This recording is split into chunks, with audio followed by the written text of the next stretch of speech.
नमस्कार साथियों, स्वागत है आप सभी का YouTube चैनल पर और मेरा नाम है कौशल कुमार। मैं आशा करता हूं आप सभी लोग अच्छे होंगे और स्वस्थ होंगे। दोस्तों, यूपीएससी की जर्नी और यूपीएससी की तैयारी करने के लिए आप हमारे साथ जुड़ जाइए। चैनल को सब्सक्राइब कर लीजिए जल्दी से। क्यों?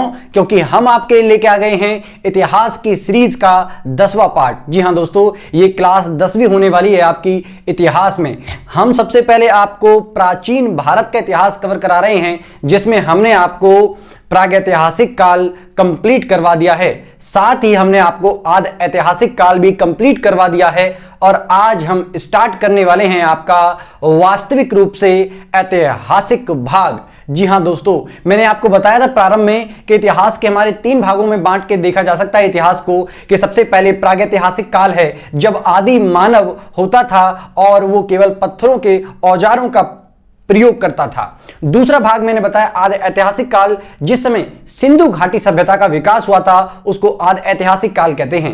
साथ ही दोस्तों, आज हम आपको कराने जा रहे हैं ऐतिहासिक काल, और इसमें भी आपका एक बहुत ही अच्छा टॉपिक जहां से काफी क्वेश्चन आते हैं, वैदिक काल। जी हां दोस्तों, वैदिक काल का प्रारंभ करने जा रहे हैं। आप इसको सेकंड यूनिट भी मान सकते हैं।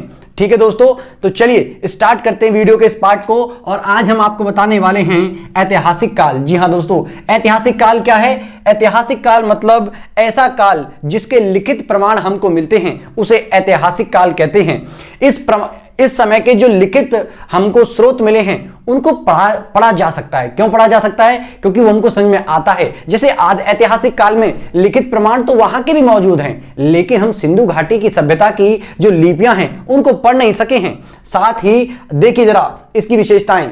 ऐतिहासिक काल हमारा 1700 बीसी से लेके वर्तमान समय से पहले तक का माना जाता है। जी हां, वर्तमान से कुछ क्षण पहले तक का जितना भी इतिहास है उसको हम ऐतिहासिक काल कहते हैं।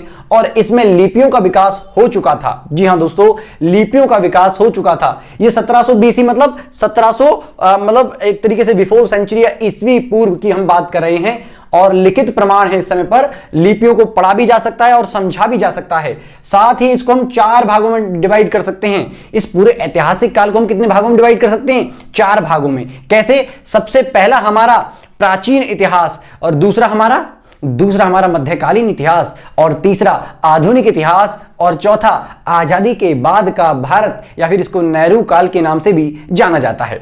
तो चलिए आज आपका बात करेंगे सबसे पहले पॉइंट, प्राचीन भारत का इतिहास। जी हां दोस्तों, जल्दी से आप हमारे चैनल को ज्वाइन कर लीजिए अगर आप यूपीएससी की जर्नी में अपनी सफलता चाहते हैं। क्यों? आज हम आपका सबसे इंपॉर्टेंट पोर्शन स्टार्ट करने जा रहे हैं, जिसका नाम है प्राचीन भारत का इतिहास।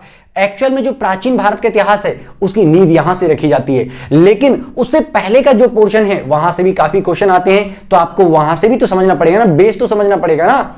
चलिए, तो प्राचीन जो भारत का इतिहास है उसे कब से कब तक माना जाता है? 1500 बीसी, यानी कि 1500 ईसा पूर्व से लेके 1200 एडी तक, मतलब 1200 ईस्वी तक का जो काल है उसे माना जाता है कि ये प्राचीन भारत का इतिहास है। और 1200 के बाद हमारा मध्यकालीन भारत का इतिहास प्रारंभ होता है। उसका जिक्र हम आने वाली वीडियोस में बाद में करेंगे जब ये कंप्लीट हो जाएगा। तो चलिए सबसे पहले कुछ शब्दावली इतिहास से संबंधित समझा देते हैं, जिनको आप बार बार सुनते हो, मैं भी लिखता रहता हूं, आप सोचते हो इसका मतलब क्या है। तो देखिए, सबसे पहले अगर आप कहीं पर बीसी लिखा हुआ देखेंगे तो इस बीसी का मतलब होता है बिफोर क्राइस्ट या फिर बिफोर सेंचुरी, यानी कि ईसा के जन्म से पहले, ईसवी पूर्व जिसे हम कहते हैं। और एडी का मतलब क्या होता है? एडी का मतलब एनो डोमिनी, यानी कि ईसवी, यानी कि जब ईसा मसीह का जन्म हो चुका था उस समय से लेकर। अब इस बीसी और एडी को नए नामों से भी जानते हैं। एडी को जैसे हम सीई के नाम से भी जानते हैं। सी मतलब कॉमन एरा। कॉमन एरा का मतलब है जब ईसा मसीह पैदा हो गए उसके बाद के जितने भी साल रहे वो कॉमन एरा के नाम से जाने जाते हैं, यानी कि ईसा के जन्म से। और बीसी को हम बीसीई भी लिखते हैं, अर्थात बिफोर कॉमन एरा, यानी कि ईसा के जन्म से पहले के काल को, ठीक है ना। और फिर कभी कभी हम आपने बीपी लिखा हुआ भी देखा होगा। अगर आप बीपी मतलब ब्लड प्रेशर नहीं, बीपी होता है हमारे इतिहास के अंदर एक शब्दावली है जिसको हम क्या कहते हैं, बिफोर प्रेजेंट, यानी कि वर्तमान समय से लेके वर्तमान से पहले का जो समय है उसको बिफोर प्रेजेंट या बीपी कहते हैं। आई होप आपको इतना समझ में आया होगा। तो चलिए इंपॉर्टेंट टॉपिक आज का स्टार्ट हो रहा है, आपको मजा आएगा, वैदिक काल। जी हां दोस्तों, आजकल आप चर्चा में बहुत सुनते हो वेद पुराण। आपने सुना होगा कि जो हमारा रावण था उसको चारों वेद का ज्ञान था। तो आज आपको हम इस वीडियो के अंदर समझाने जा रहे हैं, स्टार्ट करने जा रहे हैं उसी वैदिक काल को जिस समय वेदों का निर्माण हो रहा था। जी हां दोस्तों, आपको धीरे धीरे इस सीरीज में पता चलेगा कि कैसे हमारे 4 वेद थे, उन वेदों के नाम क्या थे, उनमें क्या क्या विशेषताएं धारण की हुई थी और वर्तमान समय में भी समय के अंदर उनकी क्या प्रासंगिकता है, क्या महत्व है, क्या इंपॉर्टेंस है उनकी। ठीक है, तो चलिए, हमारा वैदिक काल कब से कब तक माना जाता है? 1500 बीसी से लेके 600 बीसी, यानी कि बिफोर क्राइस्ट में बता चुका हूं, बार बार नहीं बोलूंगा। तो 1500 बीसी से लेके 600 बीसी तक के काल को क्या कहते हैं? वैदिक काल। क्यों कहते हैं वैदिक काल? क्योंकि इसी समय पर हमारे जो वैदिक संस्कृत ग्रंथ थे, जो हमारे वेद थे ना, उनका निर्माण इसी समय पर हुआ।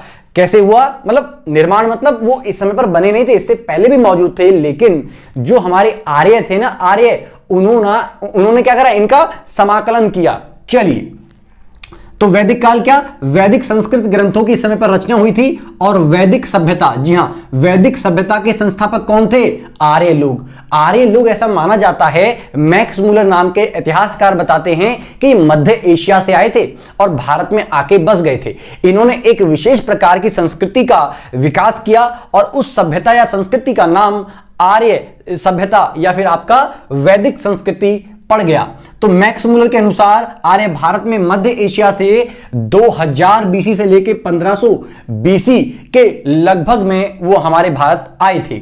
ये जो वैदिक कालीन सभ्यता थी ना, ये ग्रामीण सभ्यता थी। इसकी विशेषता समझ लीजिएगा, सिंधु घाटी सभ्यता मैंने बताई थी कि नगरीय सभ्यता है, लेकिन वैदिक काल की जो सभ्यता थी वो ग्रामीण चरण में हमारी मौजूद थी। इस समय मैंने बताया आपको कि ये पितृसत्तात्मक थी, यानी कि यहां पर ये पुरुष प्रधान समाज था, जबकि मैंने आपको बताया था कि सिंधु घाटी जो सभ्यता है, क्या बताया था? मातृसत्तात्मक समाज था। इस बात को आपको समझना होगा, ठीक है ना, क्योंकि कभी कभी यूपीएससी में या पीसीएस जैसे एग्जाम में ऐसा क्वेश्चन भी आ सकता है कि सिंधु घाटी सभ्यता और वैदिक सभ्यता में अंतर स्पष्ट कीजिए या समानताएं बताइए। समझ में आ रहा है, नहीं आ रहा? या भिन्नताओं को स्पष्ट या वर्णन कीजिए। चलिए, वैदिक सभ्यता को भी 2 भागों में हम बांट सकते हैं। कैसे?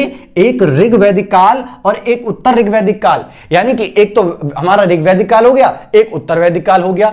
ऋग वैदिक काल को 1500 बीसी से लेकर 1000 बीसी तक के टाइम पीरियड को माना जाता है कि हमारा ऋग वैदिक काल था, और दूसरा हमारा उत्तर वैदिक काल को माना जाता है हमारा 1000 से लेके 600 बीसी तक। तो आई होप आपको इतना समझ में आया होगा। लेकिन जाने से पहले हमने आपको क्या करवा दिया है? अभी तक सिंधु घाटी कंप्लीट करवा दी है और मेंस के लिए एक क्वेश्चन बता रहा हूं, जो प्रश्न आपको प्रैक्टिस करना है, क्योंकि पीसीएस जैसे एग्जाम में और आपका यूपीएससी जैसे एग्जाम में ये पूछे जाने की संभावना बनी रहती है। तो एक प्रश्न को नोट कीजिएगा और अपनी आंसर राइटिंग को प्रैक्टिस कीजिएगा, ठीक है ना। क्वेश्चन बता रहा हूं, सिंधु घाटी सभ्यता, जी हां, सिंधु घाटी सभ्यता अपने समय, सिंधु घाटी सभ्यता अपने समय की अन्य सभ्यताओं से किन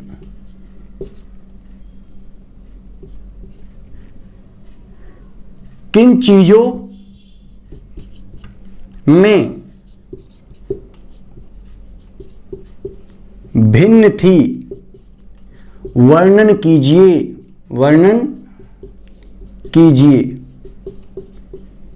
ठीक है ना। ये आपका 100 वर्ड्स की आपको करना है, या फिर इसको आप मान लीजिए 100 शब्दों में इसका आप करेंगे, ठीक है ना। इसका वर्णन आपको 100 शब्दों में करना है। इसकी प्रैक्टिस कीजिएगा और ये आपको बहुत काम आएगा। आपको आंसर राइटिंग अभी से प्रारंभ कर देनी है। तो चलिए, आपको मिलते हैं नेक्स्ट वीडियो में। तब तक के लिए थैंक यू। जय हिंद, जय भारत।